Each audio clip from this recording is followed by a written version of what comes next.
Bonjour. Aujourd'hui, nous allons commencer la série 3 et l'exercice 1 porte justement sur le chapitre 5 qui est la fluorescence X. Avec cet exercice, nous allons nous familiariser un peu avec les calculs, avec ces notions sur la fluorescence X. Ensuite, nous passons dans d'autres exercices à des calculs un peu plus, plus précis, plus avancés, plus techniques, un peu plus difficiles peut-être. Alors, on nous dit dans cet exercice qu'on va analyser un produit industriel par fluorescence X en utilisant un cristal analyseur en fluorure de lithium caractérisé par son plan d'I2HKL de 2,014 angstroms. C'est-à-dire que le cristal analyseur de LIF, c'est un cristal qui est orienté suivant le plan D égale à 2,014 angstroms. Et on nous donne les valeurs que l'on recueille, donc les angles de θ, et on nous demande d'identifier les éléments, quelles sont les transitions électroniques, etc., etc. Et on nous demande d'autres calculs que l'on va voir, que l'on va faire en détail dans la suite. Alors déjà, rappelons un peu le phénomène de fluorescence. On a dit que lorsqu'on envoie un faisceau de rayons X provenant de l'anode qui a été filtré, etc. Donc, lorsqu'on envoie un faisceau monochromatique de rayons X sur un échantillon, si l'énergie de ces photons X elle est supérieure à l'énergie de liaison des électrons des couches de Kerr, en particulier les électrons de la couche K de l'atome de l'échantillon, eh bien, cet électron de la couche K va être arraché. Et en étant arraché, eh bien, l'atome se trouve dans un état excité, donc l'atome se trouve dans un état ionisé, et on va avoir donc des transitions électroniques, des électrons qui vont passer des couches supérieures et vont venir remplacer cet électron qui a été arraché. Et en passant d'une couche à une autre, eh bien l'excédent d'énergie, il est libéré sous forme de rayonnement. Et si on place un détecteur à la sortie de l'appareil pour détecter ce rayonnement X de fluorescence, qu'on appelle également rayon X secondaire, parce qu'il provient de la production une deuxième fois de rayons X. La première fois, c'était concernant dans le tube de Coolidge, dans lequel on a produit les rayons X, ce sont les rayons X primaires, et là, on produit des rayons X en utilisant ces rayons X primaires et on produit des rayons X secondaires. Et en plaçant un détecteur, on trouve qu'on a quelque chose de cette forme-là. On a bien entendu un spectre. Enfin, on n'a pas un bruit de fond très important parce qu'on n'a pas de freinage des électrons. Mais on a des raies comme ça. Donc K bêta 1, K bêta 2, K alpha 1, K alpha 2, L alpha 1 à 2, bêta, etc. Donc on a un paquet de longueurs d'onde, un paquet de rayonnements qui sont émis lorsqu'on produit ce rayonnement de fluorescence. Alors, une fois que l'on a produit ce paquet de rayonnements, il faut pouvoir séparer ces radiations, séparer ces raies pour pouvoir les identifier. Et on avait dit dans le cours qu'il y avait deux moyens de les séparer. Soit on fait une analyse dispersive, on va disperser donc ces longueurs d'onde, disperser ces raies suivant leur longueur d'onde, soit on va disperser ces raies suivant leur énergie. C'est la méthode qui est pédagogique et facile à comprendre et qui est très utilisée, c'est l'analyse dispersive en longueur d'onde. Eh bien, ce faisceau polychromatique que l'on a obtenu, donc en arrachant ces électrons à l'échantillon que l'on veut analyser, ce faisceau polychromatique, on va disposer d'un cristal analyseur, d'un monocristal, pas de la poudre, un monocristal qui est orienté suivant un plan D2HKL, et ce faisceau va arriver sur le cristal, et on va avoir ce phénomène de diffraction que l'on a déjà vu. Et comme maintenant on a différentes longueurs d'onde, si on place un détecteur, on va pouvoir détecter au fur et à mesure toutes les radiations de ce faisceau polychromatique. Sur un autre schéma, donc on a un faisceau polychromatique, hein, c'est le faisceau incident qui provient de l'échantillon à analyser. On a sur le chemin de ce faisceau un monocristal orienté suivant le plan D de HKL. Eh bien, selon la relation de Bragg, donc on va avoir des diffractions, mais comme maintenant D est constant,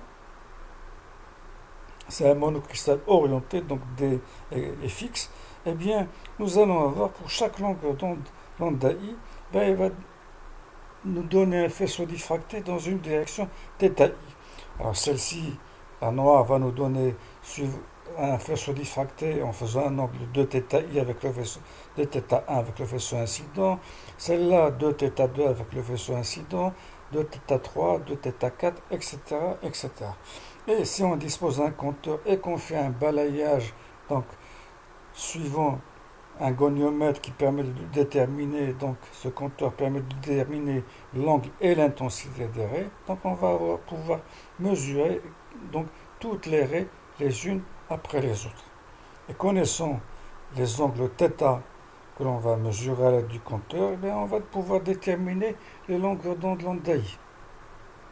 La seule différence ici par rapport à la diffraction par la méthode du compteur, la diffraction des poudres, c'est que dans le cas de la diffraction des poudres, on avait dit que n, on prenait généralement n égale à 1, mais dans le cas de la fluorescence X, on prend n est variable. Il peut prendre, est un entier, il peut prendre toutes les valeurs 1, 2, 3, etc.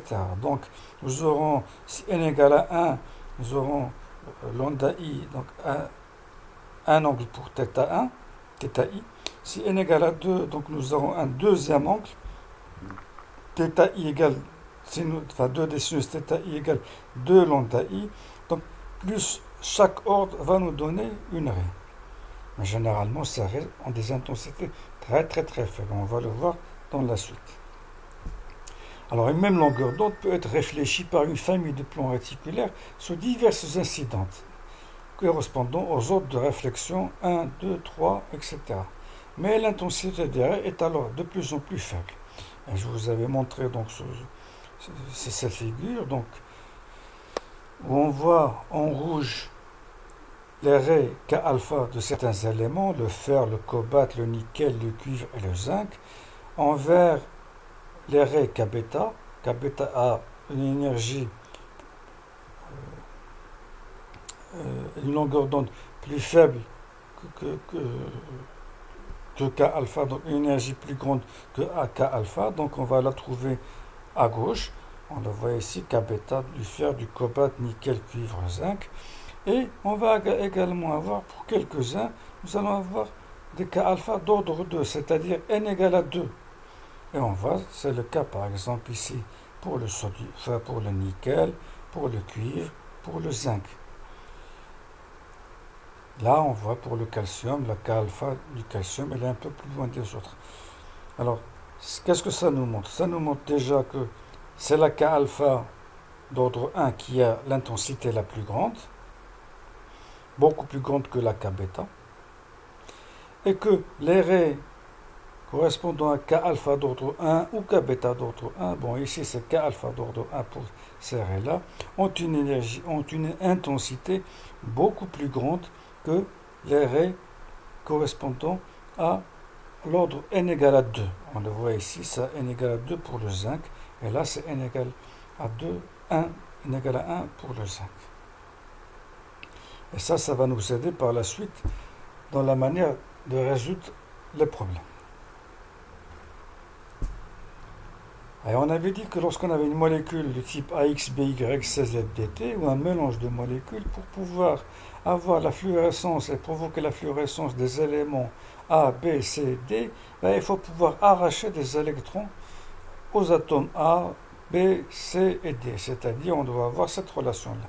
L'énergie de la K-alpha qui provient de l'anode doit être supérieure à EK de A, EK de B, etc.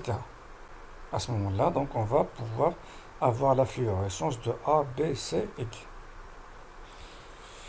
Et comme on a vu que pour un seul atome, un seul type d'atome, on a un paquet de longueurs d'onde, lambda k bêta 1, k bêta 2, lambda k alpha 1, k alpha 2, etc. etc.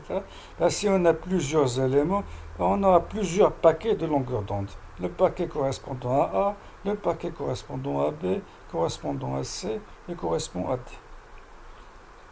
Donc, leur valeur, elle est quantifiée, la valeur de longueur d'onde est quantifiée, donc on les trouvera toujours à la même place.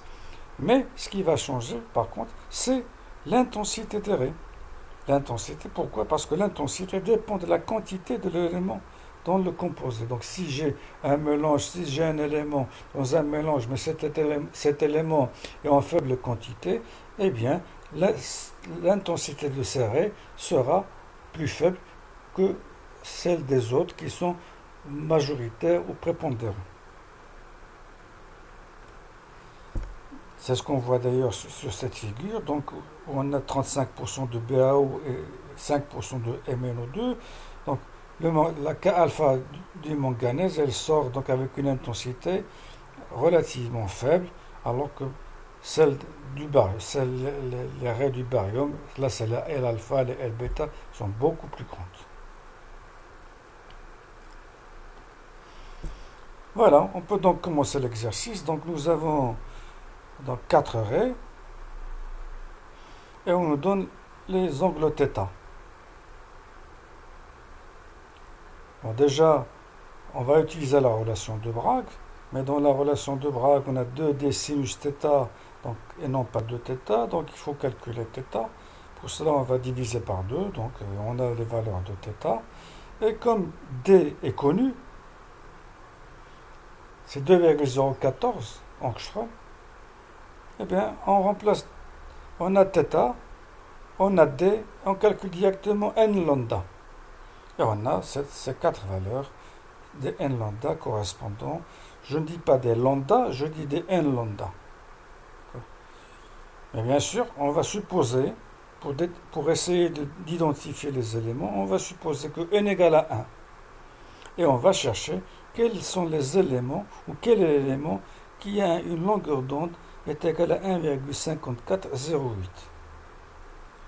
En cherchant dans le tableau qui est à la fin de la série, ben on trouve que en fait il s'agit de la K alpha 1.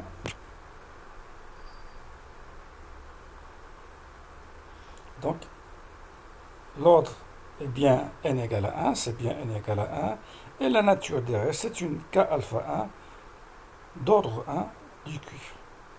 Maintenant c'est sûr, on a du cuivre dans le composé. Alors avant de passer à autre chose, j'ai la K alpha 1, je regarde sur le tableau la valeur de K bêta. Enfin pardon, de K alpha 2. Ben, je trouve que K alpha 2 est égal à 1,5440.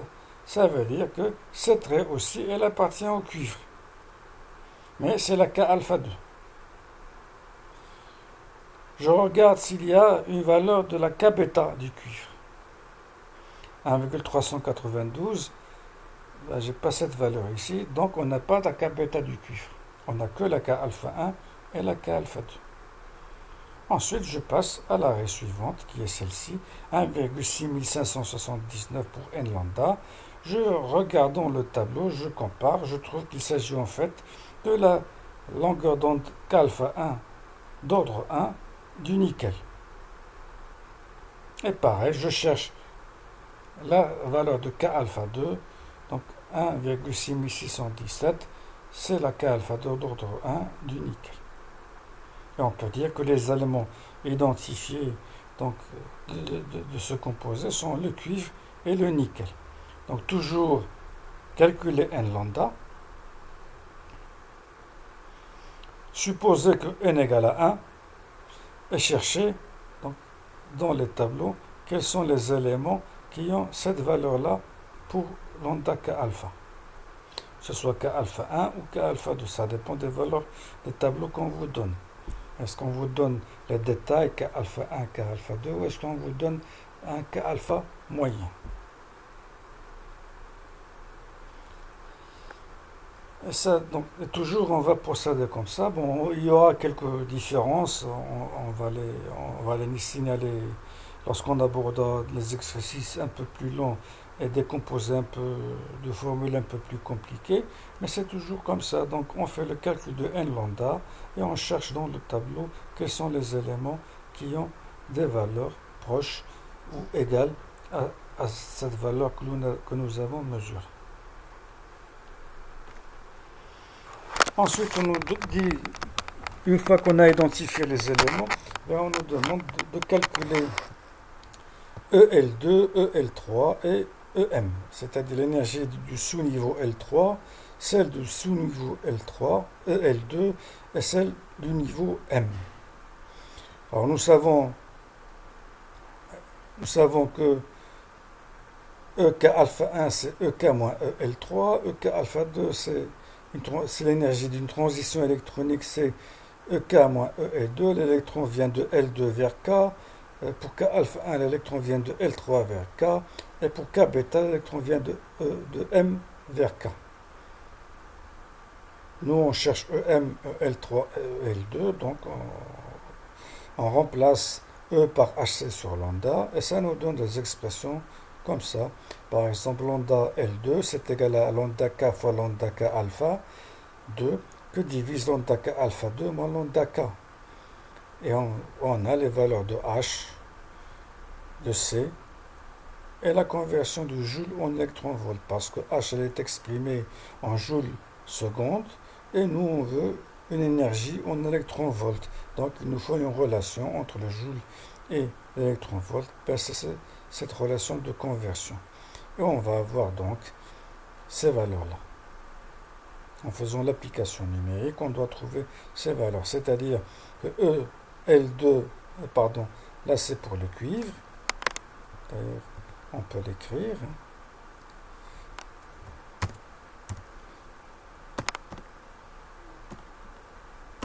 et là c'est pour le nickel. Et on voit qu'on a des valeurs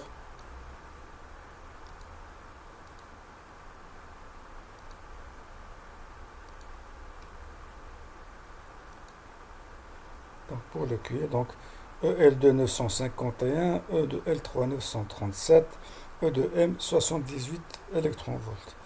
Donc on voit l'énergie, plus on monte, plus l'énergie diminue. Même chose pour le nickel, qui a des énergies relativement plus petites que celles du cuivre.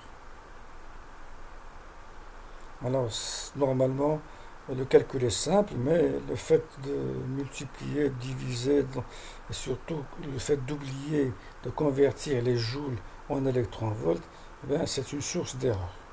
Faites attention lorsque vous faites ces calculs, regardez toujours les unités et essayez de bien jongler avec les puissances de 10. Et voilà les résultats. On nous dit ensuite indiquer la condition sur la longueur d'onde du rayonnement X primaire qui excitera la fluorescence des éléments trouvés dans la première question, c'est-à-dire quelle longueur d'onde on peut utiliser pour provoquer la fluorescence du cuivre et du nickel.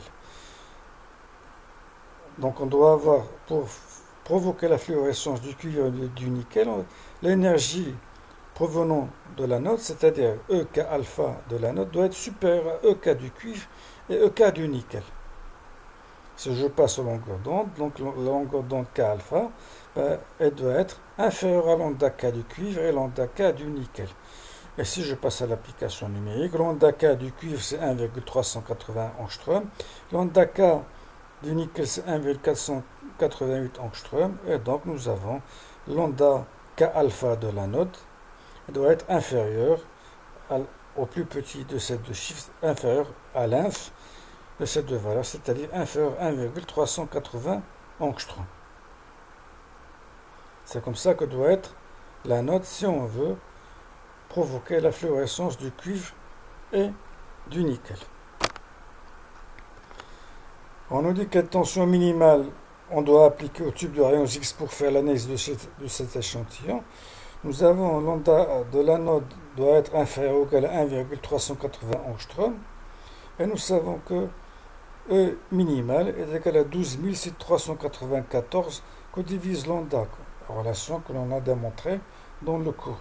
Eh bien, il suffit de remplacer où lambda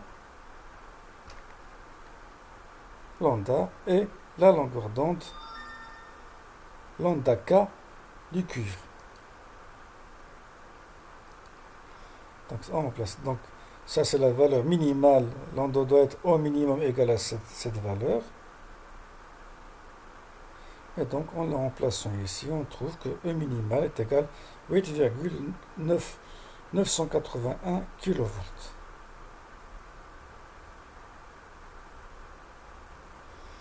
Donc toujours, on veut arracher des électrons de la couche K à des éléments. On doit utiliser une longueur d'onde qui est inférieure ou égale à 1,380 angstrom, et donc une énergie qui doit être supérieure ou égale à cette valeur-là.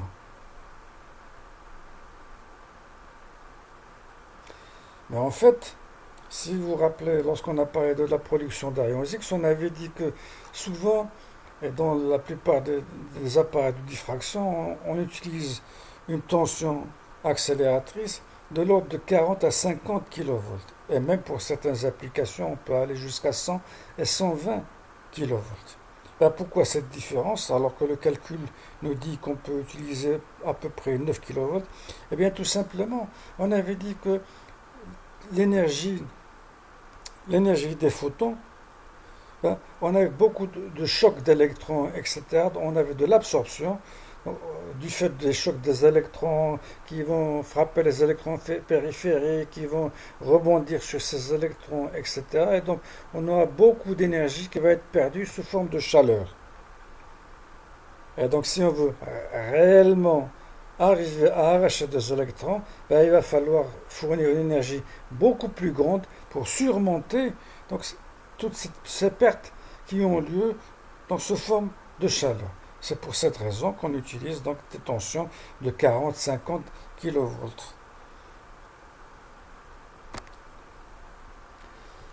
Alors maintenant, on nous dit qu'on veut faire une étude par diffraction des rayons X en évitant la fluorescence de ces éléments.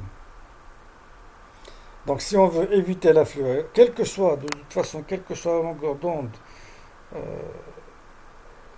lambda k alpha qu'on utilise, donc s'il s'agit d'un élément métallique, que ce soit des métaux 3D ou 4D, eh bien, ces longueurs d'onde, ces éléments vont pouvoir être utilisés comme anode pour faire de la diffraction. Mais on peut avoir, comme on a dit dans le cours, de la diffraction et de la fluorescence. Là, on nous demande, donc, on veut de la diffraction, mais pas de fluorescence. Donc, si on ne veut pas de fluorescence sur X, eh bien, il faut que l'énergie incidente, c'est-à-dire l'énergie K alpha de l'onde, soit tout simplement inférieure à l'énergie K des électrons de la couche K du cuivre et des électrons de la couche K du nickel.